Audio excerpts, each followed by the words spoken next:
মানে নিজের মন মতো না হলে তার বিরুদ্ধে যে ক্ষমতা ট্রাম্পের হাতে আছে সেটারই ব্যবহার করে। আর সারা পৃথিবীতে যে সামরিক শক্তিগুলো আছে প্রত্যেকটি দেশের, তাদের কাজ হচ্ছে প্রেসিডেন্টের চেইন অফ কমান্ড ফলো করা। এবার এটা কি অন্যায় নাকি ন্যায় সেটা জরুরি না, তবে কেউ যদি ন্যায় অন্যায়ের ফারাক করে তার বিরুদ্ধে সামরিক আইনে আপনার শুরু হয়ে যায় বিচার করা, যেন একজনকে দিয়া 100 জনকে সাইজ করা যায়।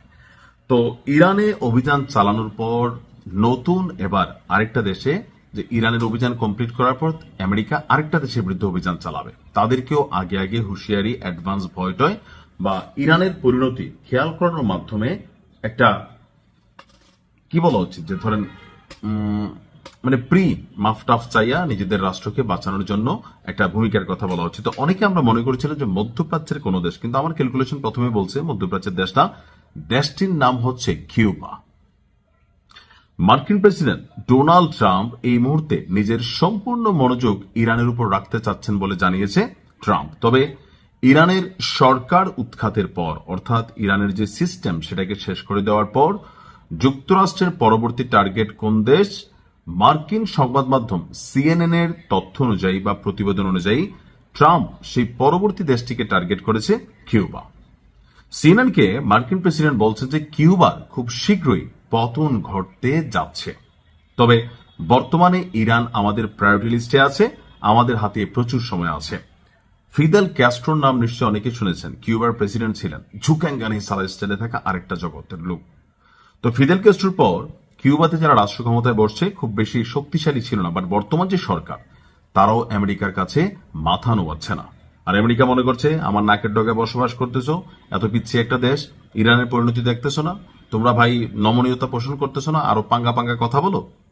আমেরিকা ইরানকে অভিযান চালায়, সেটা নিয়ে কিউবা খুব শক্ত প্রটেস্ট করছে। তো এই বিষয়গুলোকে মাথায় রেখে বা পুরনো যে শত্রুতা, সেই জায়গা থেকেই যে তেলের যে ইস্যু, আমার ধারণা এখানে ওই সর্বশেষ যে লড়াইটা চললো না আপনার, ঠিক এই টাইপেরই।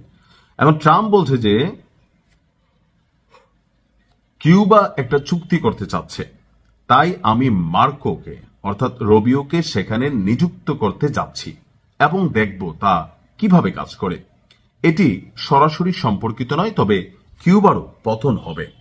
সিএনএন এর সঙ্গে এক টেলিফোন সাক্ষাৎকারে নিজের দ্বিতীয় মেয়াদে মার্কিন এই ডোনাল্ড ট্রাম্প প্রেসিডেন্ট, তিনি বলছেন, আমি গত 50 বছর ধরে এটি লক্ষ্য করছি এবং আমার কারণেই এটি এখন আমার হাতের মুঠোয় চলে এসেছে। এটি পতন হয়েছে এবং সরাসরি আমার কোলেই পড়েছে, আর আমরা খুব ভালো করছি। হোয়াইট হাউসে তার বক্তব্য, আমেরিকান কিউবানরা তাদের মাতৃভূমিতে ফিরে যেতে পারাটা এখন তাদের কেবল সময়ের প্রশ্ন। তার বক্তব্য পররাষ্ট্র সচিবকে নিয়ে যে সে ভালো কাজ করছে, তোমাদের পরবর্তী লক্ষ্যে সেই বিশেষ কিউবা, সে অপেক্ষা করছে। আসুন আগে ইরানের ইস্যু শেষ করি, তারপর ইরানের সঙ্গে চলমান যুদ্ধের পর ট্রাম্প প্রশাসন কিউবার বিরুদ্ধে ব্যবস্থা নিবে। তো তার বক্তব্য হচ্ছে, আমরা চাইলে সব কিছুই একসঙ্গে করতে পারতাম, কিন্তু তাতে খারাপ কিছু ঘটে যেতে পারে। তো সবকিছু খুব দ্রুত করতে গেলে ঝামেলা, আমরা যুক্তরাষ্ট্রের ক্ষেত্রে খারাপ কিছু ঘটতে দেব না। অর্থাৎ ট্রাম্প মনে করছে তার দেশের জনগণ যেন না বিগ্রায়, সে যখন একটা অভিযান চালাবে যেন জনগণ তাকে সাপোর্ট করে। কারণ মার্কিন সিনেটে যে ইরানের বিরুদ্ধে যে অভিযান, সেখানে সংসদ সদস্য যারা আছেন, জনপ্রতিনিধি, তারা ট্রাম্পের এই সিদ্ধান্তকে সাধুবাদ জানিয়েছে। কিউবার কপালেও শনি আসতেছে, আল্লাহ হেফাজত করুক।